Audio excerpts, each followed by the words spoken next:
Hello everyone. I'm gonna go ahead and read the next chapter every time I say how many are left, but for sure this one plus another one and maybe one more. Yeah, two more. They get really short though at the end, so I'm gonna read this chapter. I might stop it and read another. I did just get an email that the present that I ordered Miss Love got here. So that was kind of what I was waiting for, to get all your guys' cards and that in the mail so this stuff can be getting to you. So I might try to finish this book today because I need to mail her this back. I need to mail my school keys back and stuff like that. So I might do that. I don't know. I have a meeting this afternoon. We'll see. We'll see what I get to, but for sure I'm gonna finish the book. I just don't know if I'm gonna get it all posted today, or maybe I'll record all the videos and then slowly upload, because it slows my phone down a lot when I upload videos. So this chapter is titled No Cabbage Soup. In an hour, we'll be allowed to go downstairs ourselves. We won't have to wait for Mr. and me to come and get us, says Lisa, shivering from the cold. Are you as curious as I am about what he has in store for us? Maybe we'll have Ollie Boyen to eat, just as we used to have on New Year's Eve. Or maybe the bombs will be dropped on the Nazis in the city hall again, says Eva, her teeth chattering. In any case, if bombs did fall, we'd have fireworks too, just like we used to on New Year's. Lisa puts her hand inside the Freaky 2. That's a silly joke, snaps the puppet. Don't you know any better ones? No, Eva replies, and crawls deeper under the covers. They hear the sounds of footsteps down below. Mr. and me is going to the Bellefleur cellar, says Lisa. Maybe he has some food in there after all. Potatoes or carrots.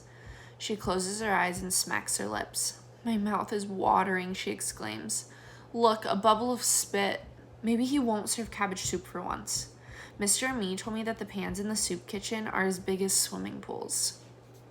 Yes, of course. Eva brings her face above the covers, and then her hands. Almost all the people in Bilthoven get their food at the soup kitchen, and Mr. and me keeps getting thinner because he gives some of his portions to us. And now I'm going for a walk. She puts her hands over Lisa's eyes. Come with me.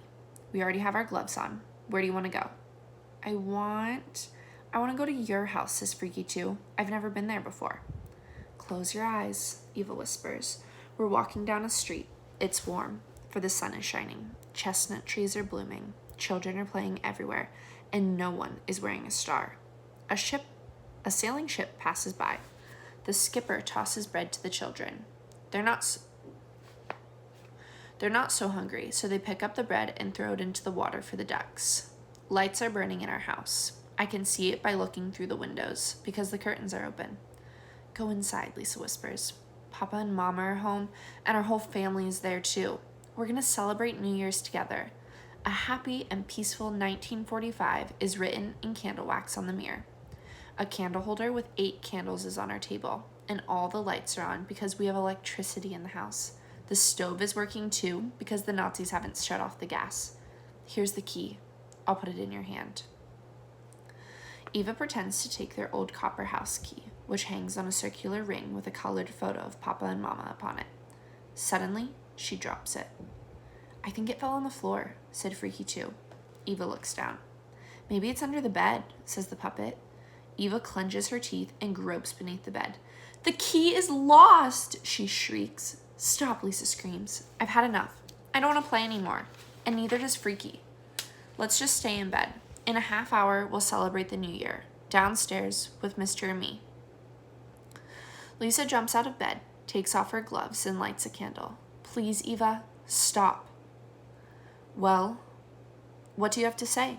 You certainly weren't expecting this, were you? Mr. and me is standing next to a small black stove. It was given to me by Marlene's father, he says. He had an extra one in his attic. We can use this stove to burn the wood that I've gathered on the sly. You haven't noticed that I cut down trees, have you? Now, take a look at what I've written on the mirror. Read it out loud. A very happy and peaceful 1945, Eva reads. Come to the table, says Mr. and me, smiling. Who will light the candles? I will, Lisa answers. I don't need a blanket anymore, and I'll take my gloves off, too. It's so warm in the room that they're getting a bit sleepy. Lisa picks up Freaky too. I smell cookies baking. The puppet, not the puppy. The puppet whispers. That can't be, says Eva softly. What can't be? Mr. Me enters the room. The blue platter he's carrying is covered with a tea towel. It can't be that we smell cookies baking. You'll see, Eva. Count to 3. I'll take away the towel. 1, 2, 3. He removes the towel. Underneath is a small stack of pancakes. How did you make them? Eva asks in surprise. We don't have any gas, do we? I made them on top of our new stove with the very last of our flour. But I'm convinced that it won't be long before we can buy kilos and kilos more. Mr. Me beams and stands up so straight that it looks like he had grown a bit fatter. Dear ladies, he says, this is our first. On New Year's Eve, 1944, Eva and Lisa Silverstein and Mr. Amici Infanti will be eating pancakes made on our brand new stove. Enjoy your meal. Enjoy your meal, answer the girls. It is warm all around them. They listen to the ticking of the clock as they eat. It's 5 minutes to 12, says Lisa. Give me your knife. Mr. Me takes the knife from Lisa's hand. I think that our teeth are stronger. These pancakes are certain. Okay. I think that our teeth are stronger. These pancakes certainly are hard. Don't you think? They're delicious. They taste just like Aunt Jenny's egg cookies, but they're much, much harder. Aren't they, Eva?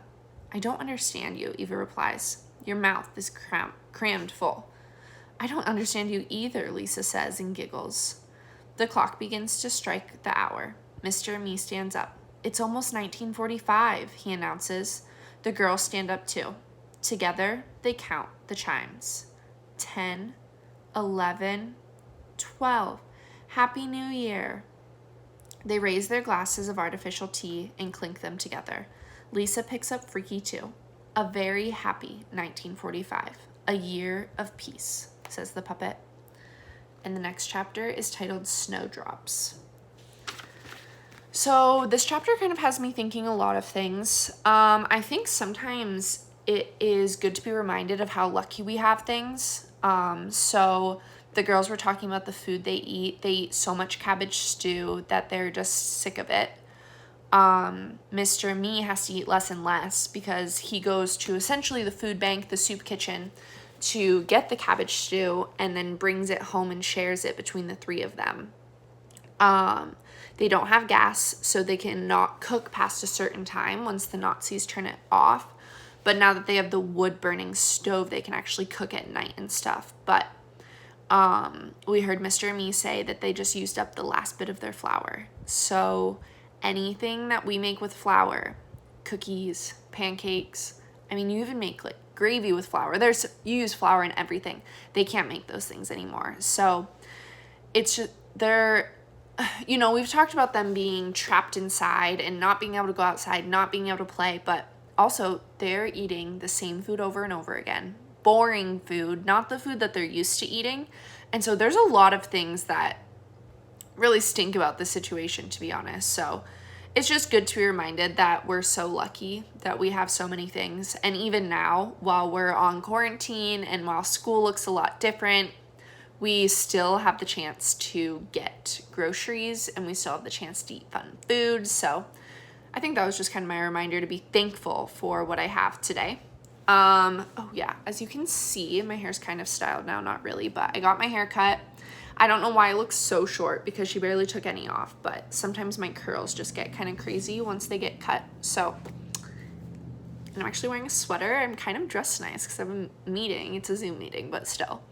I think I'm going to stop and read the next chapter just because I really want to see what happens. So I'm going to do that and then maybe check my mail because I'm really excited to see my present for Miss Love.